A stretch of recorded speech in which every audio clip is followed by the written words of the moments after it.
Welcome back student हमने हमारे previous video lecture के अंदर एक्सरसाइज 3.4 की शुरुआत की है और उसके आगे कुछ फॉर्मूला के बारे में हमने डिस्कस किया है।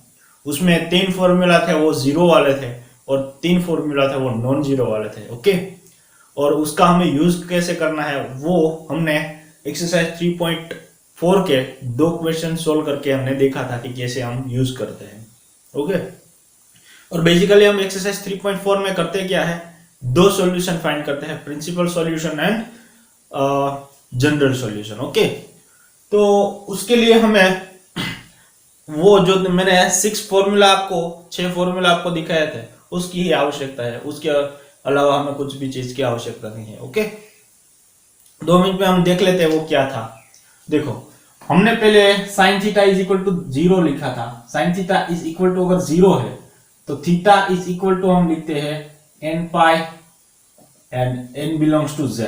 अगर मेरा cos theta is equal to 0 है, cos theta is equal to 0, तो theta is equal to 2n plus 1 into pi by 2 और n belongs to z। Okay, अब tan theta is equal to अगर 0 है तो थीटा इज इक्वल टू लिखेंगे हम n pi and n belongs to z।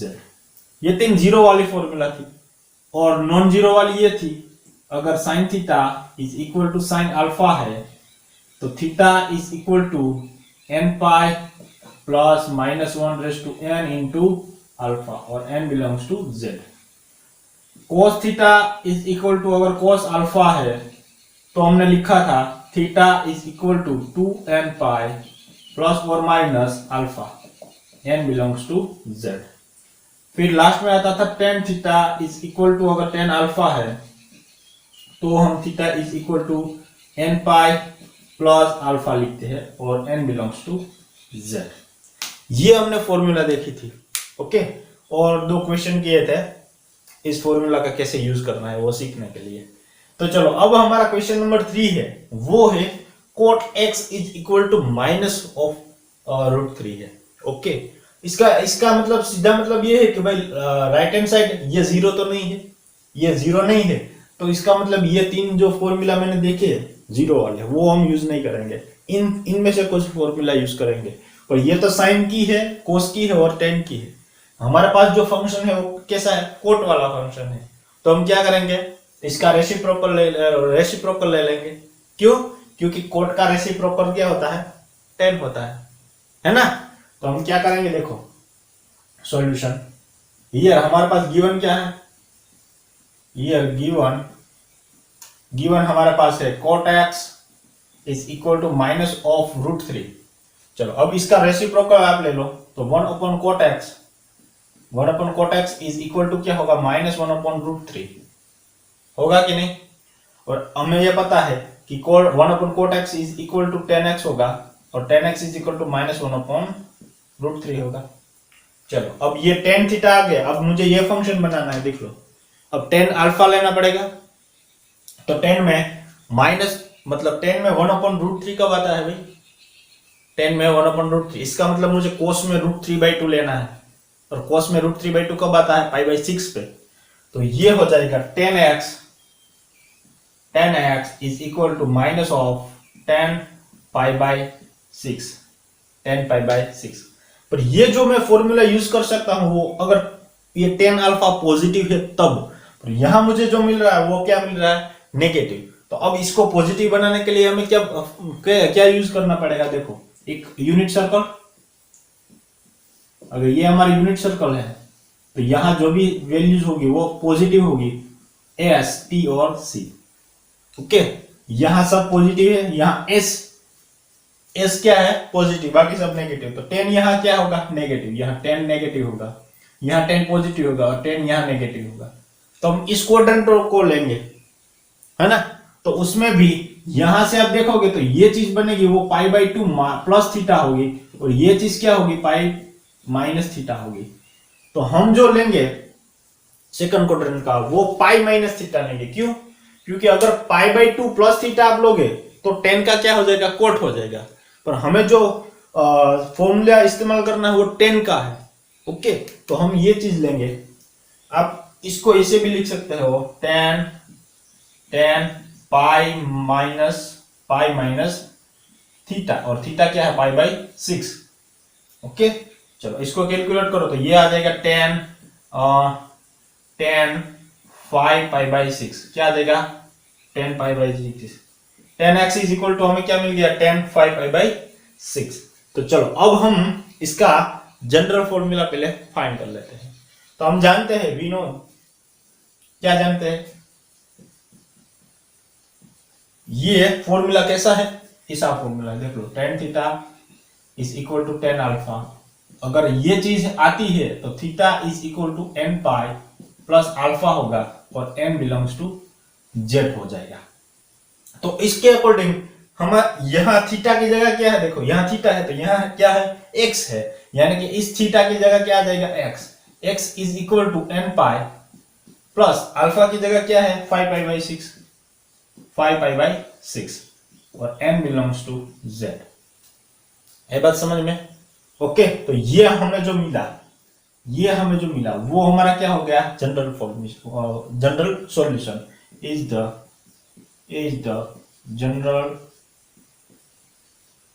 General solution.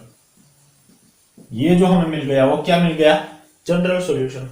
अब हमें जो फाइंड करना है वो क्या है, प्रिंसिपल सॉल्यूशन। तो प्रिंसिपल सॉल्यूशन कैसे फाइंड करते हैं, इनकी वैल्यू हम चेंज करेंगे, उसके अकॉर्डिंग हमें x की वैल्यू मिलनी चाहिए, और x की वैल्यू मिलनी चाहिए वो 0 से 360 में मिलना चाहिए। ओके, तो चलो प्रिंसिपल वैल्यू सॉल्यूशन, तो प्रिंसिपल सॉल्यूशन,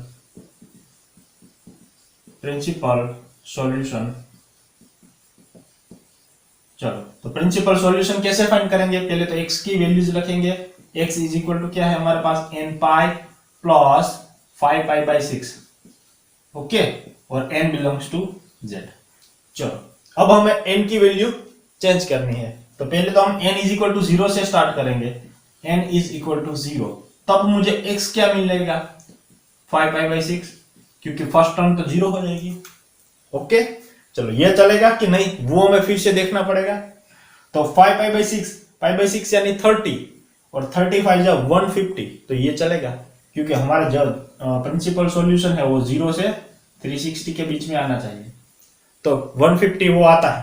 ओके, चलो अब n इज इक्वल टू 1 लेके देखो तो क्या होगा, x is equal to pi plus, यहाँ क्योंकि n की जगह 1 है यानी ये पाई हो जाएगा, पाई प्लस 5 पाई बाई 6, तो ये हो जाएगा x is equal to 6 pi plus 5 pi यानी 11 पाई बाई 6।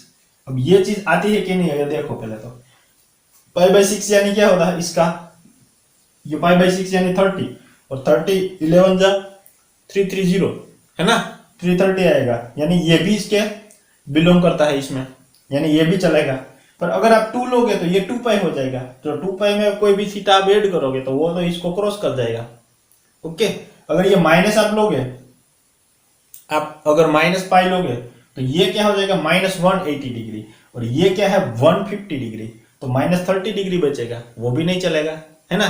तो हमें 2 ही थीटा ऐसा मिलेगा, 2 ही थीटा मिलेगा कि जिसमें हमें ये क्या मिले, प्रिंसिपल सॉल्यूशन। ओके, तो the principal solution is hence the principal solution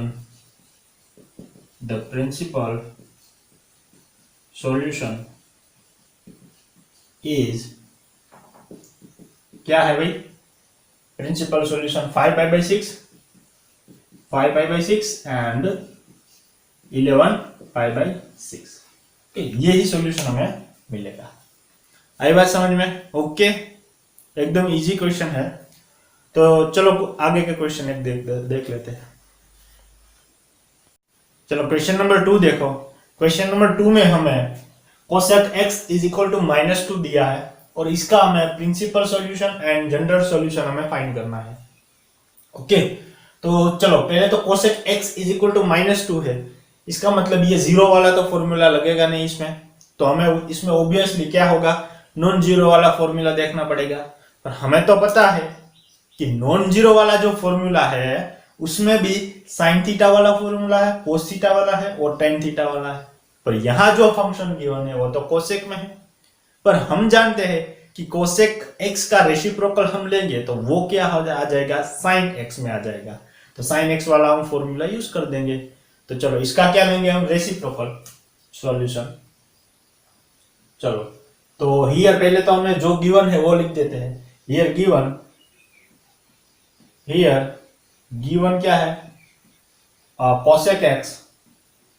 cosec x is equal to -2 है। अब इसका रेसिप्रोकल लेंगे, इसका मतलब इसको 1 के अपॉन में ला देंगे तो ये हो जाएगा cosec x is equal to -1/2। Okay, और 1 cosec x यानी ये हो जाएगा sin x हो जाएगा। क्या हो जाएगा, sin x, और ये -1/2 ही आएगा। चलो अब ये मुझे फर्स्ट फॉर्मूला यूज करना है, इसका मतलब मुझे right hand side sine alpha type का कुछ फॉर्मूला लाना पड़ेगा। तो हमें पता है कि 1/2 मतलब साइन में 1/2 कब आता है, sine x is equal to sine π/6 पे आता है, साइन π/6 यानी 1/2। ओके, अब ये फॉर्मूला यूज करने के लिए मुझे sine theta is equal to positive sine alpha चाहिए, मेरे पास यहां नेगेटिव है। ओके, तो अब नेगेटिव को हमें हटाने के लिए हमें फिर से क्या करना पड़ेगा, यूनिट सर्कल ड्रॉ करो।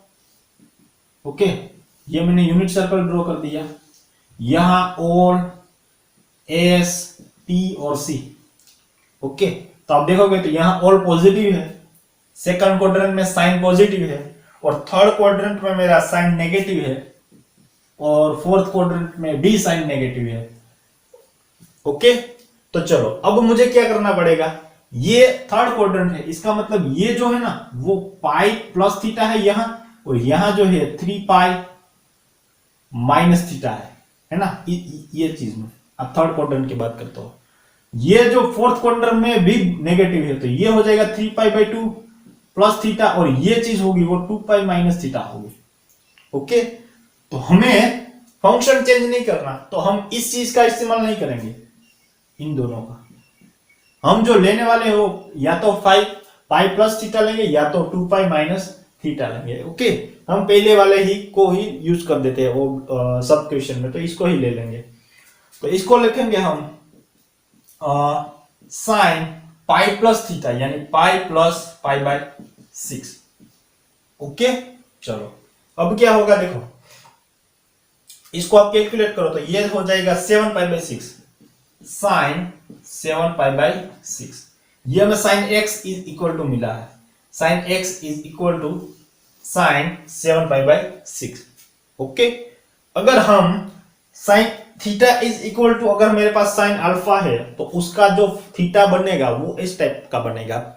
ओके, तो इस फॉर्मूला के according sine theta is equal to, अगर साइन अल्फा है तो थीटा इज इक्वल टू क्या होगा, n plus -1/n into alpha, और n belongs to z। Okay, इस फॉर्मूला के अकॉर्डिंग हम जो यहां लिखेंगे x इज इक्वल टू, क्योंकि यहां थीटा है यहां x है, यहां थीटा है तो थीटा इज इक्वल टू है, यहां x है तो x इज इक्वल टू है, क्या होगा n plus -1/n into alpha. तो अल्फा क्या है हमारे पास 7π/6, क्या है 7π/6। तो ये जो मिला हमें n बिलोंग्स टू z, ये हमें जो मिला वो जनरल फॉर्मूला है। क्या है, जनरल फॉर्मूला है, इज द जनरल फॉर्मूला, या तो जनरल सॉल्यूशन आप भी बोल सकते हो, हमारे यहां जनरल सॉल्यूशन यूज किया है वर्ड, जनरल सॉल्यूशन। ओके, चलो अब हमें क्या फाइंड करना है, प्रिंसिपल सॉल्यूशन। तो प्रिंसिपल सॉल्यूशन हम कैसे फाइंड करते हैं भाई, कि प्रिंसिपल सॉल्यूशन 0 से 360। ओके, हमारा जो प्रिंसिपल सॉल्यूशन होगा वो 0 से 360 के बीच में ही होगा। तो सॉल्यूशन फाइंड करने के लिए हम क्या करेंगे, पहले तो x लिखेंगे, x इज इक्वल टू हमें क्या मिला, n प्लस -1/n इंटू 7π/6, और n बिलोंग्स टू z। चलो अब क्या करेंगे, हम n की वैल्यू चेंज करते जाएंगे, और उसके अकॉर्डिंग हम x देखेंगे कि भाई x हमारा 0 से 360 के बीच में, या तो 0 से 360 है कि नहीं। ओके, 0 से 360 यानी 0 से 2π, ये लिखो तो भी चलेगा आपको। तो चलो n इज इक्वल टू हम 0 से पहले तो स्टार्टिंग करेंगे, n इज इक्वल टू 0 लेके हम देखते हैं। ओके, तब जो मेरा x बनेगा वो x इज इक्वल टू, अगर आप n इज इक्वल टू 0 लगे तो ये तो क्या हो जाएगा पोर्शन 0, -1 की पावर 0 यानी वो भी हो जाएगा 1, तो ये बचेगा ओनली 7π/6। ओके, अब 7π/6 तो ऑब्वियसली आता ही होगा, और आप फिर भी देख लो कि π/6 यानी कितना होगा 30, और 13 7 जा कितना होगा 7 3 जा 20, और 0 1 लगा दो तो 210 हो जाएगा, है ना, 210 हो जाएगा। तो 210 इसमें बिलोंग करता है, तो इसको कोई दिक्कत नहीं, ये चलेगा प्रिंसिपल सॉल्यूशन में। चलो अब n इज इक्वल टू 1 रख के देखो, तो n इज इक्वल टू अगर आप 1 रखोगे तो यहां आ जाएगा पाई, देखो x इज इक्वल टू यहां आ जाएगा पाई, और यहां 1 यानी ये हो जाएगा -1, फिर ये हो जाएगा 7π/6। इसका मतलब ये जो चीज मिलेगी वो 6π - 7 यानी -π/6 मिलेगी x की, तो ये चीज नहीं चलने वाली है ना, ये -π/6 चलने वाला नहीं है। तो आप लिख सकते हो कि -π/6 इज नॉट पॉसिबल। ओके, इसे आप कुछ लिख देना, मैंने यहां क्रॉस की साइन की है। पर एक चीज ध्यान रखो कि क्या ये n इज इक्वल टू -1 के लिए मुझे -π/6 मिला, तो अब मैं n इज इक्वल टू 2 के लिए नहीं चेक करूंगा, तो हमें करना पड़ेगा। क्यों? क्योंकि देखो यहां -1 की पावर n है, अगर मैं 1 लूंगा तो ऑब्वियसली ये क्या हो जाएगी, नेगेटिव होगी। अगर मैं 2 लूंगा तो ये पॉजिटिव हो जाएगा, देखो ये क्या हो जाएगा, पॉजिटिव हो जाएगा, ये चीज जो है वो पॉजिटिव हो जाएगी। तो हमें क्या करना पड़ेगा, इसमें ऐड करना पड़ेगा, इसमें क्या करना पड़ेगा, ऐड करना पड़ेगा, तो हमें देखना पड़ेगा। ओके, हमें देखना पड़ेगा। देखो अब n इज इक्वल टू 2 लेता हूं मैं, n इज इक्वल टू 2 लेता हूं, अगर मैं n इज इक्वल टू 2 लेता हूं तो यहां क्या आ जाएगा, x इज इक्वल टू 2π, ये -1 की पावर 2 यानी +1 हो जाएगी, प्लस 7π/6। तो ये देखो 6 2 जा 12 और ये 19π/6, तो ये भी क्या आ जाएगी, बड़ा हो गया है ना, ये भी नहीं चलेगा।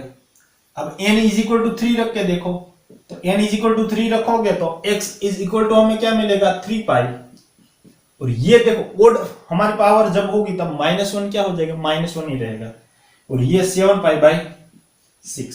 चलो अब कैलकुलेट करो, तो 6 3 जा 18, 18 - 7 यानी 11π/6, तो 11π/6 ये चलेगा। क्यों? क्योंकि ये 330 है, 330 इसमें बिलोंग करता है।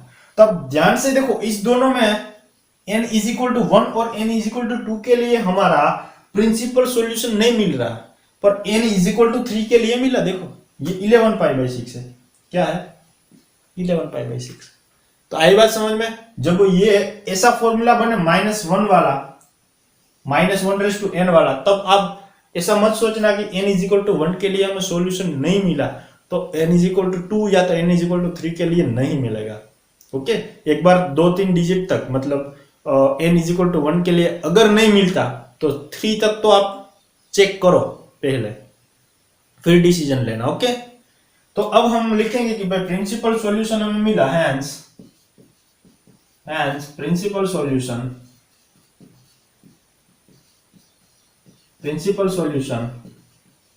इज, क्या है हमारे पास प्रिंसिपल सॉल्यूशन 7π/6 एंड दूसरा क्या है हमारे पास 11π/6, क्या है 11π/6, ये दोनों है वो हमारा क्या हो जाएगा प्रिंसिपल सॉल्यूशन। Okay, easy. तो चलो आज का जो हमारा सेशन है वो यहाँ तक ही रखते हैं, आगे के वीडियो लेक्चर में हम आगे के एग्जांपल या तो आगे के सम के बारे में डिस्कस करेंगे। ओके, चलो थैंक यू।